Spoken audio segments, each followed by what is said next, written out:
Hello students, स्वागत है आपका हमारे स्टडी व्यू एजुकेशन चैनल में। यदि आपने हमारे चैनल को अभी तक सब्सक्राइब नहीं किया है तो प्लीज सब्सक्राइब कर लीजिए और वीडियो को लाइक और शेयर भी कर दीजिए।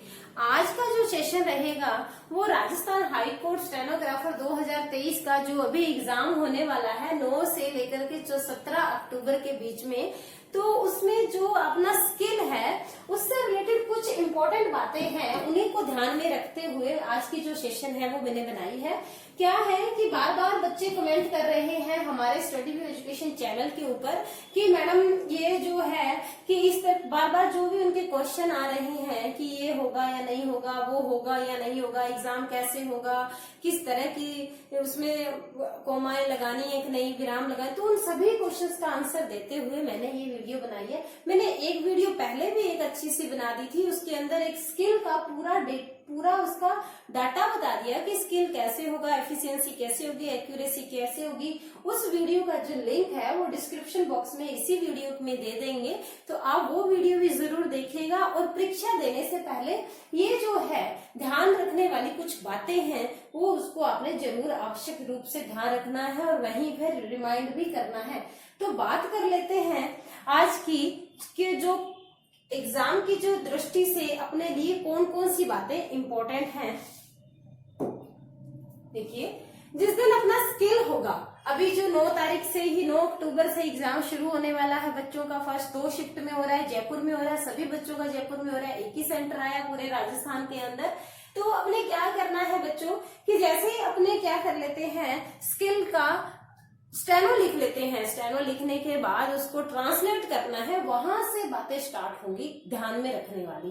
ठीक है, जैसे डिक्टेशन को स्टार्ट से पहले आपने क्या कर लेना है, आपने जैसे स्टेनो में डिक्टेशन को लिख लिया, अभी 5 मिनट आपको मिलेंगे उस डिक्टेशन को पढ़ने के लिए, उसके बाद टाइपिंग करना है।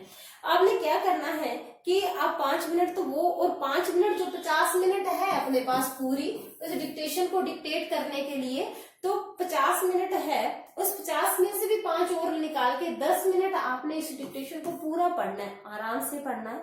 कोई शब्द लिखने से छूट गया, आपने नहीं लिख, स्टेनो लिखते वक्त आप से वो शब्द छूट गया, आप नहीं लिख पाए, आप पढ़ रहे थे, आपको पता चल गया कि हाँ मेरा शब्द छूट गया, तो उसमें ऐड कर लो साथ के साथ, कोई दिक्कत नहीं है।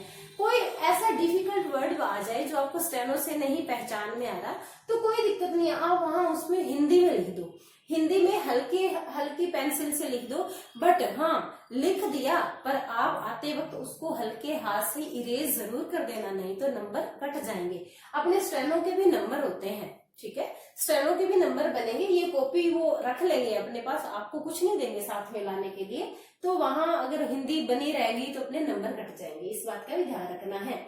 तो स्टूडेंट्स, वैसे तो मैंने काफी जितनी भी डिक्टेशन बनाई है उसके अंदर बहुत सारी बातें हैं, छोटी छोटी बेसिक बातें मैंने बहुत सारी बताई हैं, बट फिर भी कुछ नई बातें हैं और कुछ नया, कुछ बच्चों के लिए कुछ है जिन्होंने डिक्टेशन नहीं देखी तो उनके लिए भी ये थोड़े यूजफुल रहेगी।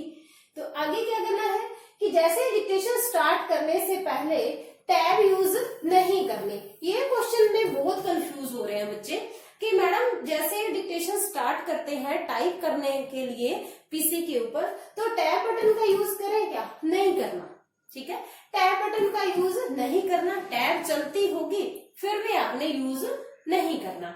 हाँ, और एक यहाँ पर इस पॉइंट में आपने ये भी ध्यान रखना है कि जो ट्रायल होगा ना, क्या हड़बड़ी में जो अपने को घबराहट होती है उसमें क्या करता है बच्चा, जो ट्रायल होता है, जो 200-250 वर्ड का जो ट्रायल होएगा उसकी हिंदी भी कर देता है साथ के साथ, पर इसकी रह जाएगी, मैन मेरे की तो रह जाएगी, और वो 200-250 शब्द की आप हिंदी कर दोगे, टाइप कर दोगे, उसका नहीं करना। विशेष बात का ध्यान रखना है।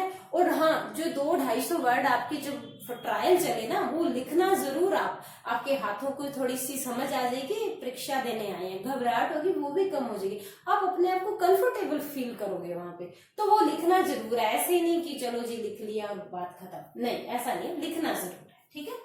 दूसरी बात ये होगी, टैब वाला हो गया, यूज नहीं करना, चलती होगी तो भी यूज नहीं करना। डिक्टेशन में यदि विराम, खड़िया, पूर्ण विराम, फुल स्टॉप ऐसा कुछ बोले तो उसका मतलब विराम ही होता है, विराम को विराम ही कहेंगे, खड़िया भी कह सकते हैं, पूर्ण विराम भी कह सकते हैं, फुल स्टॉप भी कह सकते हैं। आपने जो विराम का कोड लिखा है वही खड़िया, पूर्ण विराम, विराम का लिखोगे।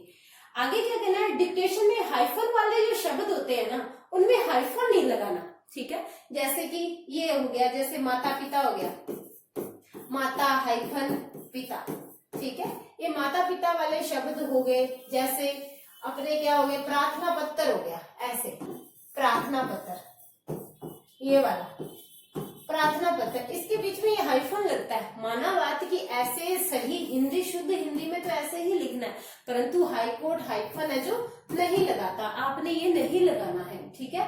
वो बाद में देख लेंगे कि शुद्ध कैसे लिखना है, अलग बात है, पर हाईकोर्ट इसको नहीं मानता। इस बात का भी ध्यान रखना, हाइफन नहीं लगाना।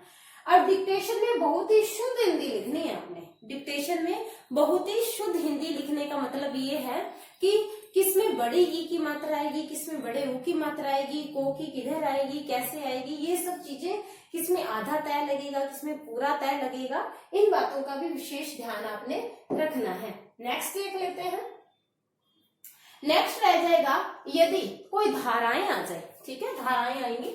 यदि कोई धारा आ जाए तो उन धाराओं, जैसे 420 है तो इस तरह लिखना है, 420 आ गया, 420 बी, तो बिना स्पेस दिए हुए आपने 420 बी लिख देना है। अगर 420 बी की ही कोई उपधारा आ जाए तो उसको क्या कर देना है, आपने ब्रैकेट में लिख देना है। उपधाराओं को ब्रैकेट में लिखेंगे, ना कि 420 बी है इसको ब्रैकेट में नहीं लगेंगे। ये 420 बी की कोई उपधारा होगी तो उसको ब्रैकेट में लिखेंगे, ठीक है, उसको लिखना है। अगला क्या है, अल्ट की का यूज बहुत ही कम करना है। अल्ट की चलती होंगी, कोई दिक्कत नहीं है, अल्ट की चलेंगी, आप यूज भी कर सकते हैं, परंतु बहुत कम करना है, क्योंकि राजस्थान हाईकोर्ट स्टेनोग्राफर के अंदर क्या होता है, अल्ट की का यूज बहुत ही कम होता है, हाईकोर्ट कम यूज करता है, तो आपने कम यूज करना है। जो शब्द बन जाए आराम से, जैसे हूं है, हूं में क्या करना है, चांद ना भी लगेगा तो भी कोई बात नहीं है, बिंदी लग रही है, बस आपका हूं बन गया। माँ है, माँ के ऊपर जो है चांद ना भी लगेगा तो भी कोई दिक्कत नहीं है, सिर्फ बिंदी लगा लो, माँ इनफ है।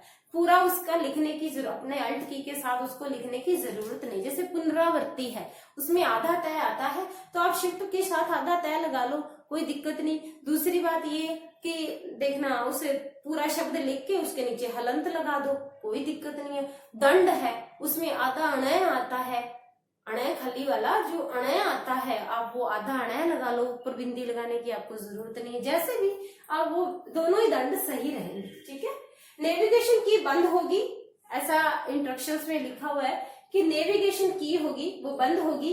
बैक स्पेस बंद हो भी सकता है, नहीं भी हो सकता, वो उन पे डिपेंड करता है। 2017 वाले में शायद बंद था, पीछे वाले में उन्होंने खुला रख रखा था, कोई दिक्कत नहीं है। आपने तो बैक स्पेस यूज ही नहीं करना है, यूज ही नहीं करना है। क्यों, बैक स्पेस की आप आदत ही मत डालो। अगर बैक स्पेस ही करते रहे तो अपना मैटर ही गलत हो जाएगा, है ना, तो टाइम ज्यादा निकल जाएगा।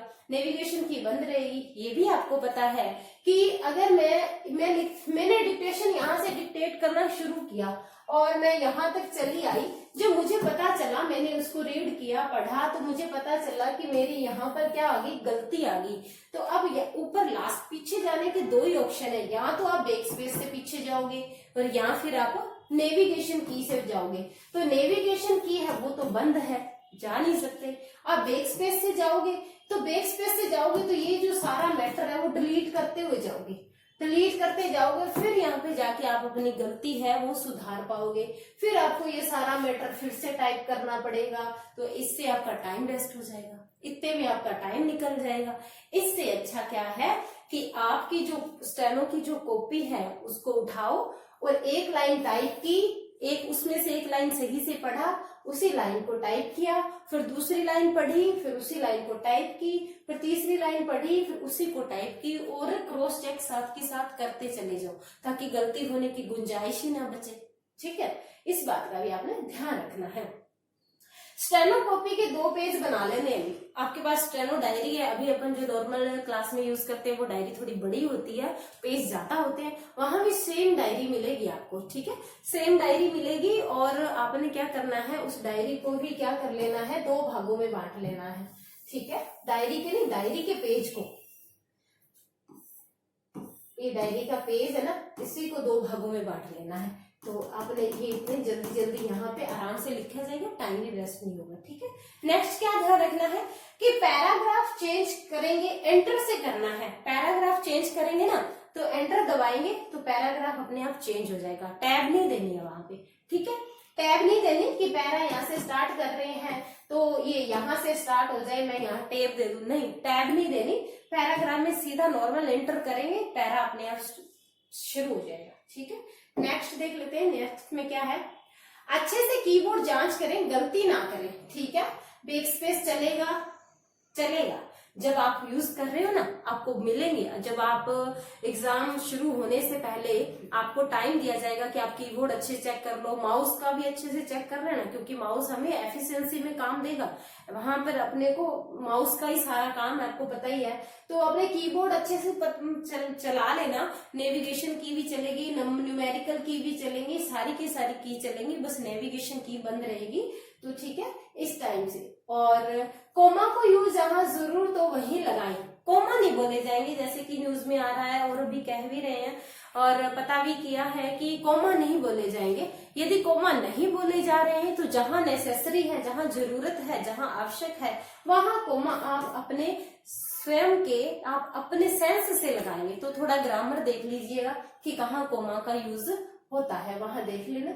अगर जहां कोमा की जरूरत नहीं है और वहां कोमा आपने लगा दी तो गलती हो जाएगी, ठीक है।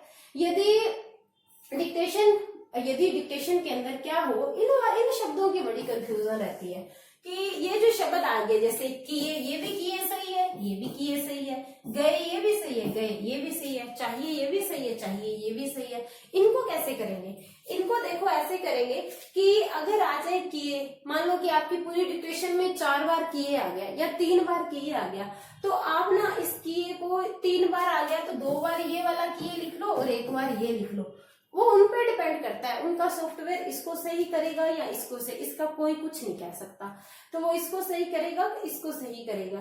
तो अगर वो इसको सही करेगा तो आपकी 1 गलती मानी जाएगी, और इसको सही करेगा तो 2 गलती मानी जाएगी। अगर तीनों ही जगह आपने किए या गए एक ही जैसे लगा दिए तो आपकी गलतियां ज्यादा होने के चांसेस है। तो आप यहाँ पर देख लेना कि अगर 4 बार चाहिए आए तो 2 बार ये वाला लगा देना, 2 बार ये वाला लगा देना। तो ये यहाँ थोड़ा सा आपने अपने माइंड को सेट रखना है, ठीक है। तो ये कुछ बातें थी जो मैंने आपको एग्जाम से पहले बताने की पूरी कोशिश की है।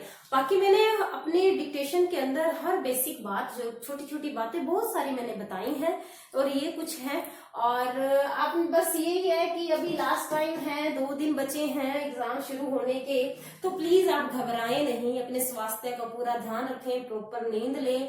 और हाँ, मैं हर डिक्टेशन में भी यही बात कहती हूँ, सुबह और शाम दोनों टाइम स्टेनो की तैयारी करें। उसमें आप टाइपिंग की भी तैयारी करें, एफिशिएंसी की भी, और स्टेनो भी लिख कर देखें। जब आप स्टेनो लिख रहे हैं ना, चाहे आप सुबह 2 डिक्टेशन लिखें, 2 शाम को लिखें, उन दोनों को हिंदी करें। कंप्यूटर पे अगर हिंदी नहीं कर रहे हो तो कोई दिक्कत नहीं है, बट आप उसको पढ़िए जरूर, आप उस आउटलाइन को समझिए जरूर। कोई जरूरत नहीं है, 70 वर्ड पर मिनट की स्पीड पे डिक्टेशन लिखने वाले हैं हम, कोई बड़ी बात नहीं है, लिख लोगे आराम से, बहुत इजी मैटर आएगा, घबराना नहीं है। ये आएगा, वो आएगा, लीगल आएगा, क्या आएगा लीगल, कितना का लीगल आ जाएगा, आप समझिए इस बात को, अपने माइंड को सेट कीजिए। आएगा तो क्या है, वर्णमाला को जोड़ के ही कोई ना कोई शब्द बनेगा, इस बात का भी ध्यान रखिए, इससे बाहर कुछ नहीं आने वाला, ठीक है। ज्यादा कोड कार्ड के चक्करों में अब लास्ट टाइम आ गया, मत पढ़ो कि जी मैडम जी इसकी आउटलाइन भेज दो, मैडम इसकी आउटलाइन भेज दो। अब क्या कर लेंगे अपन आउटलाइन वगैरह, जितना आपने सीख लिया बस बहुत है, जितना आपने सीख लिया वेल एंड गुड, बस इसी से अपन बेड़ा पार हो जाएगा अपना, टेंशन लेने की जरूरत नहीं। स्टूडेंट्स, एक बात और कहना चाहूंगी, एग्जाम देने जाते हैं, घबराहट होती है, नहीं घबराना है ही नहीं। हम अपने माँ बाप का, गुरुजन का, सबका आशीर्वाद लेकर जा रहे हैं। हर पॉजिटिव एनर्जी अपने चारों तरफ, अपनी पॉजिटिव रहिए, बी पॉजिटिव। आपने जितनी तैयारी की है वो आपसे इनफ है। अब देखिए कई बार क्या होता है, कोई बच्चा कह देगा जी मेरी स्टेनो बहुत अच्छी है, मेरी टाइपिंग बहुत स्पीड है, एफिशिएंसी बहुत अच्छी है, परंतु उस बच्चे की कोई ना कोई, तीनों सब्जेक्ट में कोई परफेक्ट नहीं हो सकता। तीनों सब्जेक्ट है जो, कोई शायद ही कोई ऐसा बच्चा होगा जो तीनों इसके बहुत ही वेल एंड गुड होंगे। कोई तो एक्सपीरियंस के लिए भी जा रहे हैं, कोई एसएससी स्टेनोग्राफर की तैयारी कर रहे हैं, कहते चलो जी अपन इधर भी स्टेनो दे आते हैं, एसएससी में 80 की स्पीड पे होगा, इधर तो 70 पे है, चलो दे आते हैं। उनका एक्सपीरियंस है, उनकी टाइपिंग एफिशिएंसी उनको नहीं आती, वो एक्यूरेसी या उनको वो नहीं आती, तो कुछ ना कुछ होगा। ज्यादा इधर उधर बातें नहीं मत करना कि यार तेरी कैसी है, तेरी कैसी है, नहीं, घबरा जाओगी उससे। तो इसलिए घबराना नहीं है, कोई भी बात हो जाए घबराने की तो अपने को जरूरत ही नहीं है। अपने एनवायरनमेंट को पॉजिटिव रखिए, माइंड को पॉजिटिव रखिए, अच्छा खाइए, स्वस्थ रहिए, पूरी नींद लीजिए, किसी प्रकार की कोई टेंशन मत कीजिए। लास्ट में मैं आपसे यही कहना चाहूंगी कि ये जो बेसिक जानकारी मैंने दी है और एक वीडियो मैंने एक और भी बनाई है, तो प्लीज आप ये वीडियो को ज्यादा से ज्यादा शेयर और लाइक कर दीजिए ताकि हर स्टूडेंट्स के पास एग्जाम से पहले जरूरी इंफॉर्मेशन पहुंच जाए। और मेरी तरफ से और मेरे पूरे स्टडी व्यू एजुकेशन पूरी फैमिली की तरफ से आपको बहुत बहुत बेस्ट ऑफ लक, और आप स्वस्थ रहिए, मैं यही कामना करती हूँ, और आप जीत कर आए, ये शुभकामनाएं आपके साथ है। मिलते हैं किसी अगली वीडियो में। जय हिंद, जय भारत, बेस्ट ऑफ लक।